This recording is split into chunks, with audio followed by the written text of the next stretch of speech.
everybody, Pastor Andy here. Welcome to Making It Simple. Always great to be with you. It is a beautiful Wednesday. Hope that life is treating you well today. So we're going to jump back into our message, Forgiven. I've been really thinking about this as we've been teaching and going along together. And this is one of the more difficult emotional battles that we deal with in life, because it is difficult to be the giver of forgiveness, because sometimes we harbor such hurt and anger and all the different things. But equally, it is difficult to be the receiver of forgiveness, because we've either caused ourselves to believe that we've messed up too much, and so we're undeserving of such. But most particularly from the spiritual aspect, because over time, the layers of things that have been added to and created that didn't exist have caused people to feel like they have to have such a distance from God,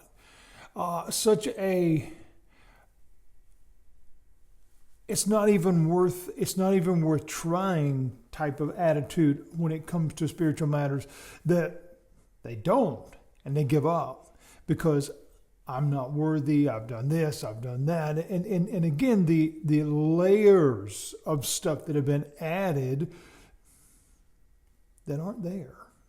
That is why I'm teaching this lesson in the manner that I'm teaching. We're taking our time and we're looking at this through the eyes of the main character in this story, the young lady in the story, and the reception that she ultimately will have. As we'll get to the end, we'll see that.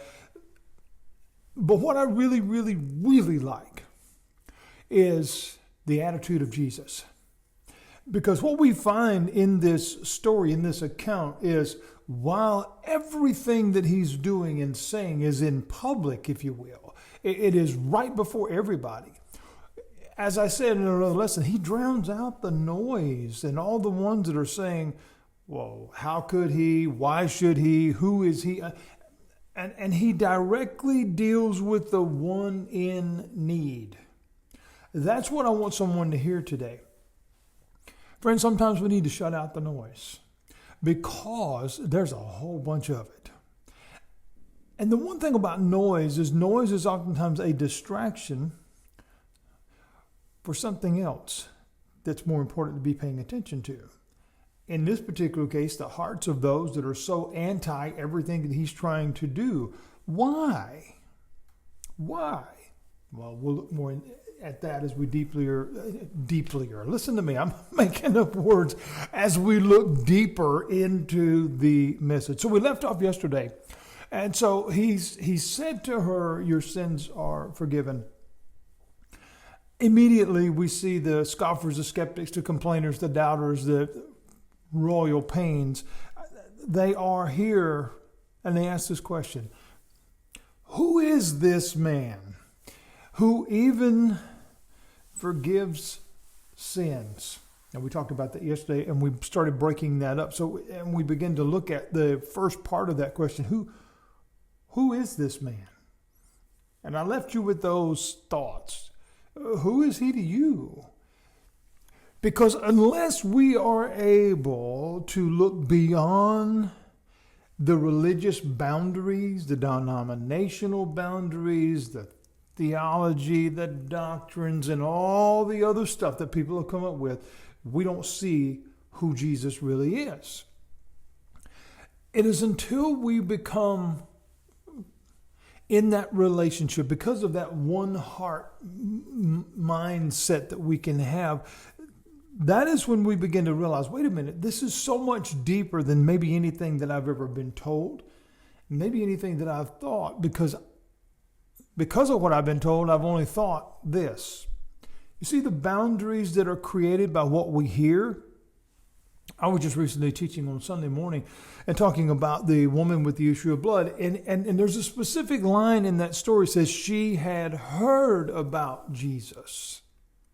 And so I challenged my congregation, what did she hear? Because obviously what she heard caused her to want to know more. How important is what we share? Because that's ultimately what people hear.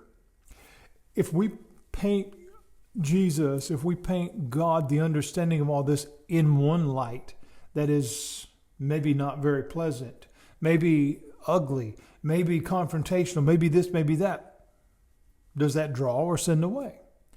If we paint a picture that's not real, like everything's rainbows and butterflies, well, that's not true either. There are consequences, there's reality, but how does he deal with the reality? Let's look at what happens. And I said, who is this man who even... Now, oftentimes we use words and we don't always think about the implication of those words and how they are placed in the sentence structure. So this is not about English 101, but rather, why does those words matter in the manner in which they're written? Who is this man who even? So that means there's more. Beyond the stuff that we already know, beyond the stuff that we've already seen. See, because in this case, who is this man who even? So we already are aware that he has performed miracles. He's healed people. He's raised people from the dead. But there's more. There's another layer here.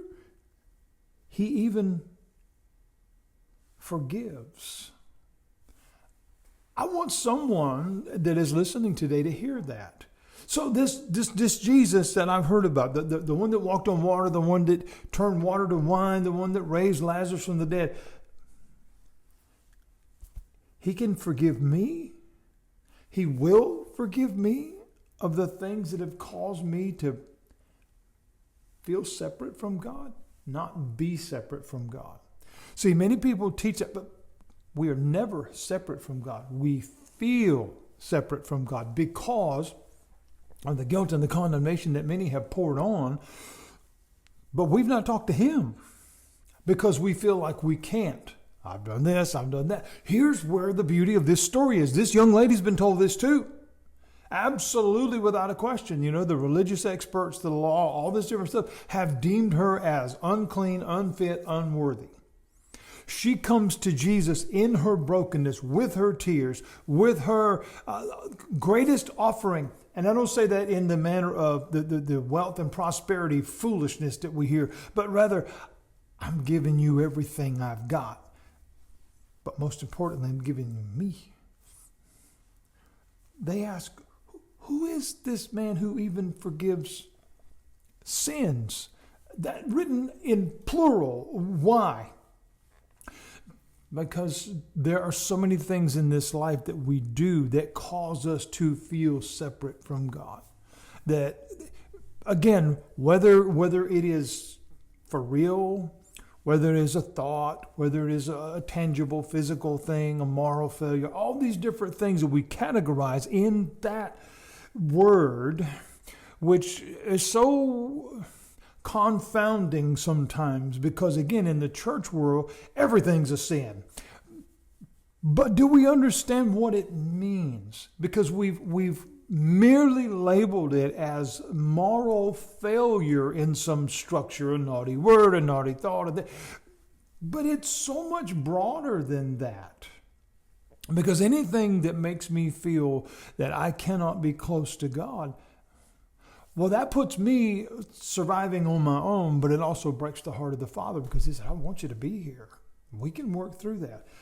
They asked, who is this that even forgives sins? Forgives. Think about that word. The way that word is written, forgives. Not offers, but does. You see, Jesus doesn't offer us forgiveness. It's ours. We can have it.